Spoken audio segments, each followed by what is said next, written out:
right, everybody. So we are going to, this week, we are going to focus on the Grinch. So I've already given you guys a heads up that you will be watching the Grinch as a part of your assignments. So hopefully some of you have already done that. If not, you have to have the movie watched by the 16th. So no later than the 16th. Your assignment to watch the movie is technically for tomorrow, but if you've already watched it, that is even better. So what is going to happen is I'm going to read the Grinch to you first. So this is How the Grinch Stole Christmas by Dr. Seuss. Yeah, you can hear Elena in the background. She won't stop talking. She's going to get put in timeout. Okay. All right. Now, you will learn in the spring that my favorite thing of Dr. Seuss to read is the Lorax. So you'll see that later. Okay. Dr. Seuss has got some rhymes. All right. Every Who down in Whoville liked Christmas a lot. But the Grinch, here, I'll move it a little bit. But the Grinch, who lived just north of Whoville, did not. The Grinch hated Christmas the whole Christmas season. Now, please don't ask why. No one quite knows the reason. It could be his head wasn't screwed on just right. It could be, perhaps, that his shoes were too tight. But I think that the most likely reason of all may have been that his heart was 2 sizes too small.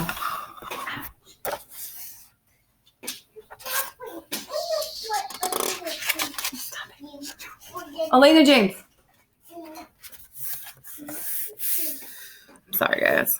Noisy little beast. All right. But whatever the reason, his heart or his shoes, he stood there on Christmas Eve, hating those Whos, staring down from his cave with a sour, grinchy frown at the warm, lighted windows below in their town, for he knew every Who down in Whoville beneath was busy now, hanging a mistletoe wreath. And they're hanging their stockings, he snarled with a sneer. Tomorrow is Christmas. It's practically here. Then he growled with his Grinch fingers nervously drumming. I must find some way to stop Christmas from coming. For tomorrow, he knew, all the Who's, girls and boys would wake bright and early.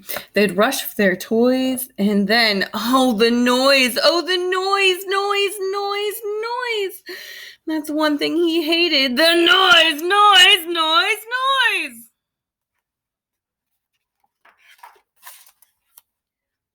Then those Who's, young and old, would sit down to a feast, and they'd feast, and they'd feast, and they'd feast. They would feast on Who pudding and rare Who roast beast, which is something the Grinch couldn't stand in the least. And then they do something he liked least of all. Every Who down in Whoville, the tall and the small, would stand close together with Christmas bells ringing. They'd stand hand in hand, and the Who's would start singing. They'd sing, and they'd sing, and they'd sing. And the more the Grinch thought of this Who Christmas sing, the more the Grinch thought, I must stop this whole thing. Why, for 53 years I've put up with it now. I must stop this Christmas from coming. But how? Then he got an idea. He got an awful idea. The Grinch got a wonderful, awful idea. I know just what to do. The Grinch laughed in his throat, and he made a quick Santa Claus hat and a coat. And he chuckled. And he clucked. What a great Grinchy trick. With this coat and this hat, I look just like Saint Nick. All I need is a reindeer The Grinch looked around. But since reindeer are scarce, there was no one to be found. Did that stop the old Grinch? No. The Grinch simply said, "If I can't find a reindeer, I'll make one instead." So he called his dog Max. Then he took some red thread and he tied a big horn to the top of his head. Then he loaded some bags and some old empty sacks on a ramshackle sleigh, and he hitched up old Max. Then the Grinch said, "Giddy up!" And the sleigh started down towards the homes where the Who's lay a snooze in their town. All their windows were dark.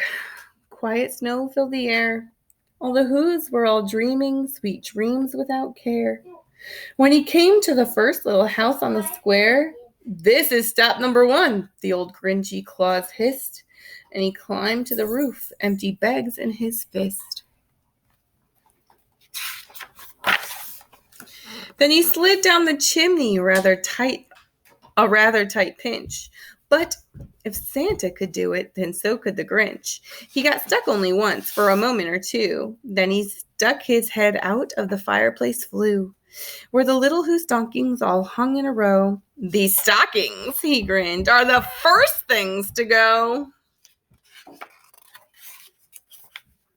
Then he slithered and slunk with a smile most unpleasant around the whole room, and he took every present: pop guns, and bicycles, roller skates and drums, checkerboards, tricycles, popcorns and plums, and he stuffed them in bags. Then the Grinch very nimbly stuffed all the bags one by one up the chimbley.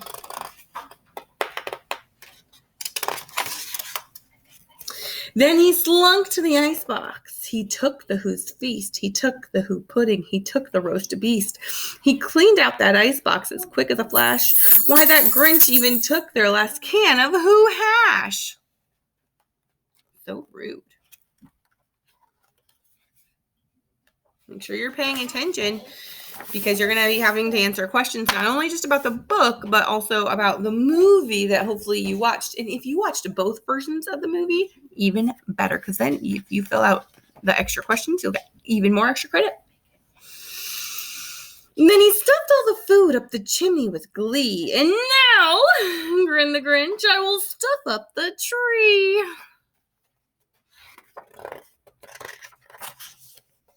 And the Grinch grabbed the tree and he started to shove when he heard a small sound like the coo of a dove.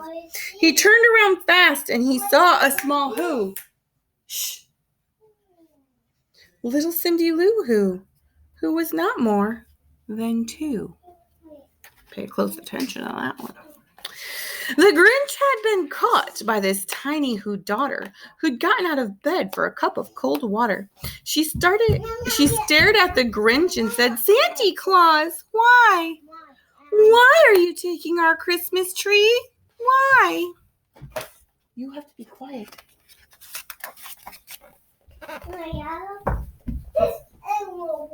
She is so noisy, you guys. But you know, that old Grinch was so smart and so slick. He thought up a lie, and he thought it up quick. "Why, my sweet little tot," the fake Santa Claus lied, "there's a light on this tree that won't light on one side. So I'm taking it home to my workshop, my dear. I'll fix it up there, then I'll bring it back here." And his fib fooled the child, then patted her head. And he got her a drink and he sent her to bed. And when Cindy Lou Who went to bed with her cup, he went to the chimney and stuffed the tree up.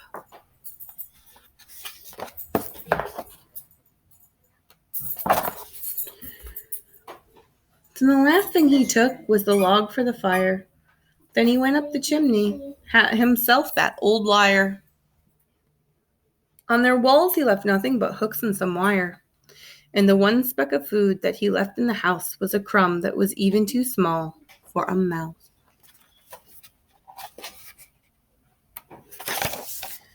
Then he did the same thing to the other Who's houses, leaving crumbs too small for the other Who's mouses.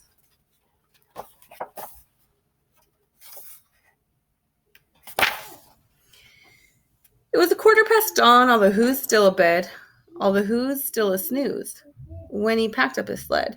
Packed it up with presents, the ribbons, the wrappings, the tags, and the tinsel, the trimmings, the trappings.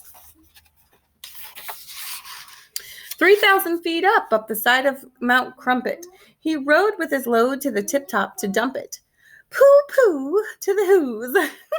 He was grinchishly humming. They're finding out now that no Christmas is coming. They're just waking up. I know just what they'll do. Their mouths will swing open a moment or two. Then the who's down in Whoville will all cry, boo-hoo. That's a noise, grinned the Grinch, that I simply must hear. So he paused, and the Grinch put his hand to his ear. And he did hear a sound singing over the snow. It started in low, and then it started to grow. But the sound wasn't sad. Why, the sound sounded merry. It couldn't be so, but it was merry. Very. The Grinch stared down at Whoville. The Grinch popped his eyes. Then he shook. What he saw was a shocking surprise. I don't know, be quiet. Every who down in Whoville, the tall and the small, was singing without any presents at all. He hadn't stopped Christmas from coming. It came. Somehow or other, it came just the same. And the Grinch, with his Grinch feet ice cold in the snow, stood puzzling and puzzling. How could it be so? It came without ribbons. It came without tags. It came without packages, boxes, or bags. And he puzzled 3 hours till his puzzler was sore. Then the Grinch thought of something he hadn't before. Maybe Christmas, he thought, doesn't come from a store. Maybe Christmas, perhaps, means a little bit more.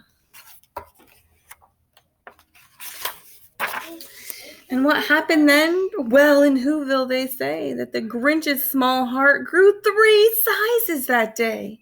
And the minute his heart didn't feel quite so tight, he whizzed with his load through the bright morning light, and he brought back the toys and the food for the feast. And he himself, the Grinch, carved the roast beast.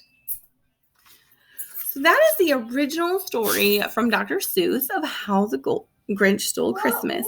There's even an animated movie from like 1932 or something. It's like super duper old. And it is it basically has a narrator read the story, and the parts where the Grinch actually talks is the only time that there's actual dialogue in the entire movie. It's really, really, really old, but it's pretty cute. I'm sure you can find it on Netflix. I do not, or not on Netflix, on YouTube. I do not want you to use that one to compare and contrast with the book, because it's literally the exact same version of the book. So do not use that, please. I want you to use either one of the 2 new ones, the one that came out in 2019, I think, last year. The cartoon one with the cute little blonde Cindy Lou Who cartoon, and she plays hockey, that one. Or the one with the one with the real people in it. That one would work also. Again, they're both found on Netflix. You could probably find them on YouTube. If the computer won't let you do it, you could do it on a parent's phone even, or on a different computer or something, if it's blocked on your Chromebook. If you watch it at a friend's house, an aunt or uncle or granny, somewhere, please watch The Grinch. I'm also going to give you a couple other options to watch it as well when the time comes. I have it on DVD, and I'm going to try to do like a live stream for you. If you really, really can't watch it, we'll do it together tomorrow for a live session. Okay. Please email me if you have any questions. Like I said, I love reading Dr. Seuss. When I start doing the Lorax, I get really even more animated and loud, if you can imagine. So I will be here if you have any questions. So please ask. And please watch The Grinch if you've never watched it before, especially. If you've already watched it before, you might still be able to do the activity, but it'll be a little bit more difficult than if you've watched it in the last week or so. All right. Thanks, guys.